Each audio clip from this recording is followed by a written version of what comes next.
How is one of the most popular and successful genres of music so severely misunderstood? The sound comes from the struggle of a marginalized people, unique in how it navigates language with slang and informal music practices, with great influence from poets and jazz musicians at its foundation. The American genre blossomed in the 1970s and continues to evolve and spread globally to new listeners and performers.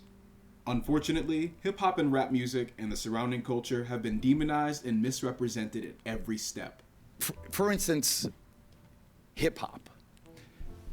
Hip-hop has done more damage to black and brown people than racism in the last 10 years.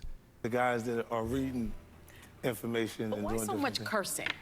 Oh, Sonny. It's the way the neighborhood is. It's socially the way remember people the neighborhood. All right. function. Resonating through the ears of careful listeners, it is empowering, relatable, and diverse in sound. Todo lo que me invento me lo trillan.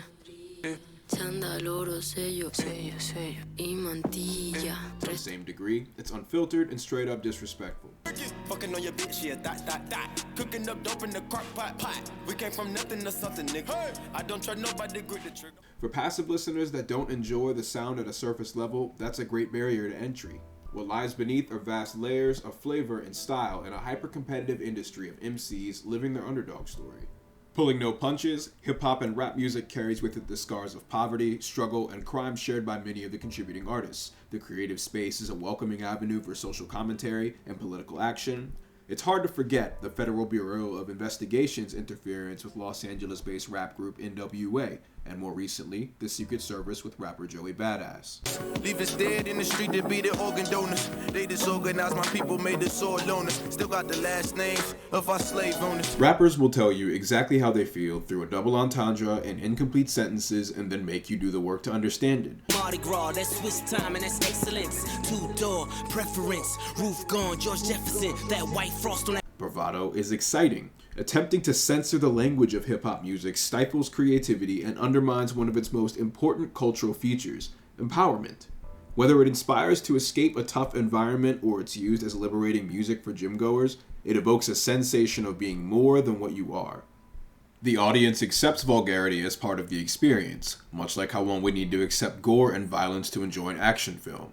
Truthfully, hip-hop and rap music often crosses into dangerous territory. A varying degree of misogyny is a selling point, and careless discussion of recreational drug use can influence the impressionable. The language is vulgar and inexcusable, but it is a side effect of the freedom allowing the genre to stay so real and relatable. However, every top genre in the industry comes with its own mixed bag of issues. Country music carries a history of racism, blind patriotism, and nationalism. People calling me names, and I've been called monkey, and I've been called, the N-word and all kinds of things. If you don't talk about it, and if you don't put it in people's faces, people have a tendency to pretend like it's not happening. Before his untimely death, rapper Mac Miller was deliberate in sharing the many nuances of his experience with depression and substance abuse in his discography. He was cherished for his warm, friendly personality, musical ability, and sense of humor. He is collectively adored and sorely missed in the hip-hop community. Hip-hop and rap music is cemented as a deep and rich genre with key moments in U.S. history and black culture. It's also notorious for creating headlines and embarrassing itself often in a very short amount of time. Music that reaches mainstream appeal will always be subject to scrutiny, and hip-hop originating in the 70s makes the genre among the youngest of them all. In a space with millions of solo acts creating and sharing music during the information age, confirmation bias is dangerous and destructive. These artists represent more than an offensive one-liner, it's a conglomerate. This is American freedom of speech in action, and most of the time, things are just a joke.